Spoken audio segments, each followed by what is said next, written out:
Mesdames, Messieurs, je vais ici vous faire un petit cours d'éducation à l'environnement. Notons au passage que toutes les espèces qui nous entourent, les espèces vivantes qui nous entourent, ont un rôle à jouer. D'abord pour l'équilibre de cette biodiversité faunistique et floristique. Et surtout, ils jouent un rôle important pour notre survie et notre vie. Et pourquoi? Bon, commençons, on va prendre quelques exemples. Hein. L'exemple comme ça, il y en a des millions. Bon, donc, je vais commencer déjà par le cas de la coccinelle. Donc, la coccinelle, par exemple, il pond des œufs. Et ces œufs se transforment souvent en larves, puis en œufs, et enfin en coccinelle. Alors, qu'est-ce que fait la coccinelle après? La coccinelle va manger des pucerons. Et l'arbre est en bonne santé. C'est si bête, hein? C'est tout bête. Bon, prenons le cas de papillons. Les papillons, ils pondent des œufs, et des œufs se transforment en chenilles, puis en chrysalides, et enfin en papillons. Et que fait le papillon? Il pollinise les plantes, hein, les pollens, et puis il t'en sort les pollens, c'est un pollinisateur, il t'en sort le pollen, et après, qu'est-ce que les résultats? On a des nouvelles plantes. Donc, le papillon fait partie du top 5 des grands pollinisateurs. Donc, sans les papillons, nous n'aurons pas les fleurs, les plantes que nous connaissons aujourd'hui. Vous voyez le rôle de ça. Donc, passons un peu au-dessus. Vous avez aussi, par exemple, les oiseaux. Hein. Là, vous avez vu le rôle du papillon. Maintenant, parlons des oiseaux. Hein. Les oiseaux, par exemple, mangent des chenilles, des mouches et parfois même des papillons. Et voilà, tout est recyclé. Donc, que fait la coccinelle? On vous l'a dit que la coccinelle mange les pucerons.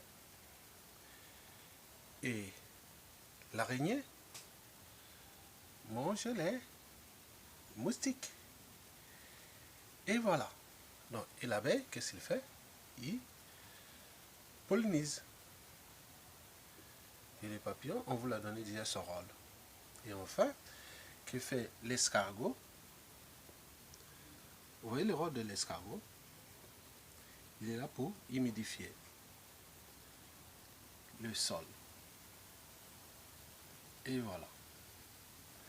Et n'oublions pas le maître d'orchestre de la fouille,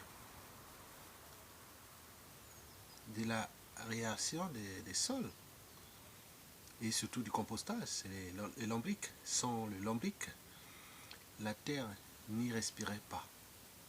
Et voilà, la terre ne respire pas sans les lombriques, les vers de terre. Parfois certains disent ah bec, non. Voilà le rôle du ver de terre. Il est là pour aérer, composter et nous donner du fumier biologique.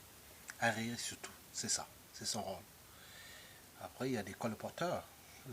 On a des colporteurs comme les fourmis.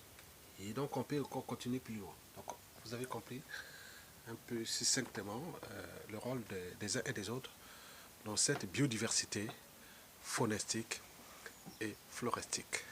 Et voilà, chacun de nous a un nom. Donc, détruire la nature, c'est détruire le présent et l'avenir. Donc, la nature n'a pas besoin de nous.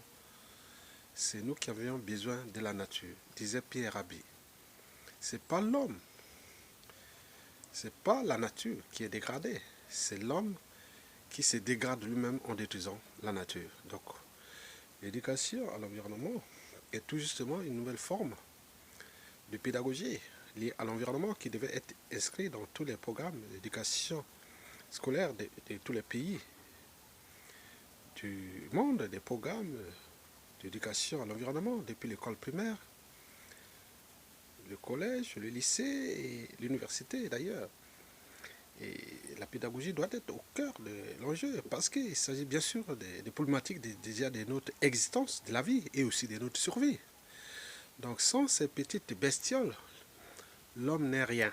Et nous sommes en interdépendance. Donc nous dépendons des uns et des autres de ces petites bêtes, ces petites bestioles, qui pour certains sont nuisibles bien sûr pour l'homme et pour les autres aussi. Mais il faut trouver le juste équilibre entre ces espèces et l'homme et la nature. Parce qu'ils n'ont pas été placés là par hasard.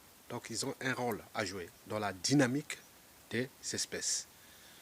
Mesdames, Messieurs, vous l'aurez compris. Pour un petit cours de l'éducation à l'environnement que je venais de vous détailler. Donc, je vous laisse avec ces images.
La réforme de l'éducation nationale et de l'enseignement supérieur au Congo, après la chute des dictateurs de Sassou Nguesso, doit demain intégrer dans ces programmes les pédagogies et compagnie ces problématiques d'éducation à l'environnement au niveau pédagogique, technique et scientifique, même voire écologique et sociétal, en tenant compte de la dégradation de nos écosystèmes à l'échelle du bassin du Congo.